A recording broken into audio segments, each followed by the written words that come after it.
Hello guys, সবাই কেমন আছেন? আশা করি সবাই ভালো আছেন। আজকে হচ্ছে বেলা শেষে পার্কে। অনেক সুন্দর পরিবেশ, চারিদিকে সুন্দর সুন্দর নিয়ে এখানে আমরা। তো এটা হচ্ছে বেলা শেষের একটা বসার জায়গা। ওই সাইডে দোলনা আছে, আর দেখাই আপনাকে জুম করে। ওই সাইডে দোলনা, ওই সাইডে কত সুন্দর নিয়ে। এইদিকে হচ্ছে আমাদের বড় দাদা, ছোট দাদা সব বসে আছে।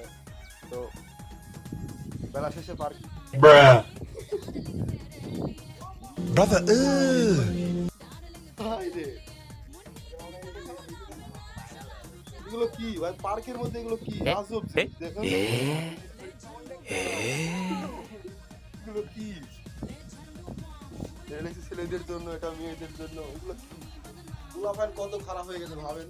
পোলাপাইন এত খারাপ হয়ে গেছে সব লাগে। এদের জন্য আমাদের জাতি নষ্ট হয়েছে। জাতি পার্কেটা দেখেন, ভিউ দেখেন না কেন? ভিউটা দেখেন একবার। হ্যাঁ, মানুষ নষ্ট করে দিয়েছে এই পরিবেশটাকে। এত সুন্দর পরিবেশ, মেঘলা আকাশ।